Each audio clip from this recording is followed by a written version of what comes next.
ভারতীয় সীমান্তরক্ষীরা বাংলাদেশি দাবি করে ভারতে নিবন্ধিত শরণার্থীদেরই লুকিয়ে বাংলাদেশ সীমান্তে ফেলে যাওয়ার প্রতিবাদ জানিয়ে ভারতকে কড়া বার্তার একটি চিঠি পাঠিয়েছে বাংলাদেশ।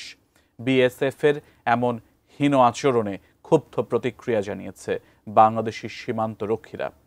বিস্তারিত জানাচ্ছেন লিমা সায়ন্তী।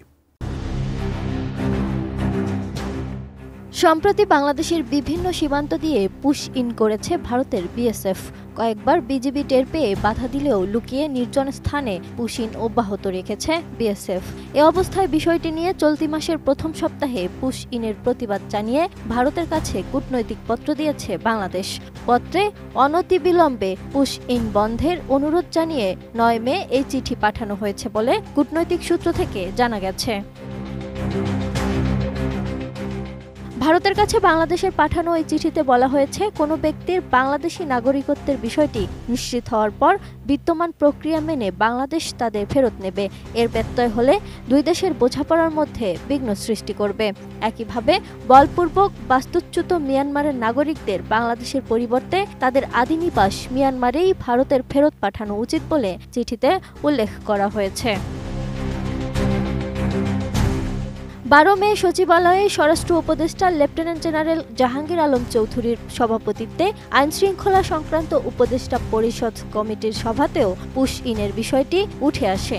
সভায় উপস্থিত ছিলেন বর্ডার গার্ড বাংলাদেশের বিজিবি মহাপরিচালক মোহাম্মদ আশরাফুজ্জামান সিদ্দিকী। পরে তিনি পুশ ইন নিয়ে সাংবাদিকদের সঙ্গে কথা বলেন।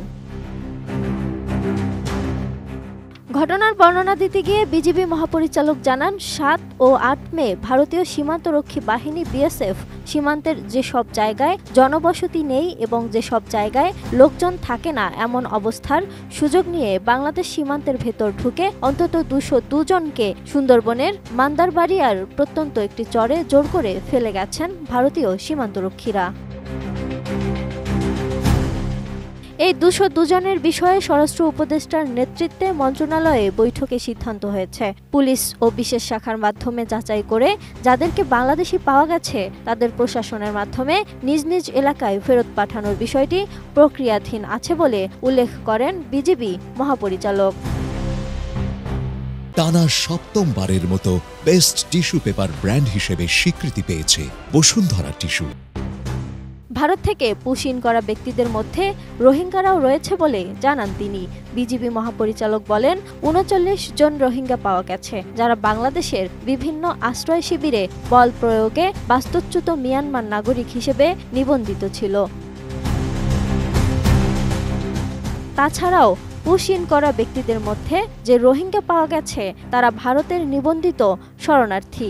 বিষয়টি যথেষ্ট উদ্বেগের উল্লেখ করে বিজিবি মহাপরিচালক বলেন, ভারতে তারা নিবন্ধিত এবং তাদের পরিচয়পত্র রয়েছে। বিষয়টি মানবাধিকার লঙ্ঘনের শামিল।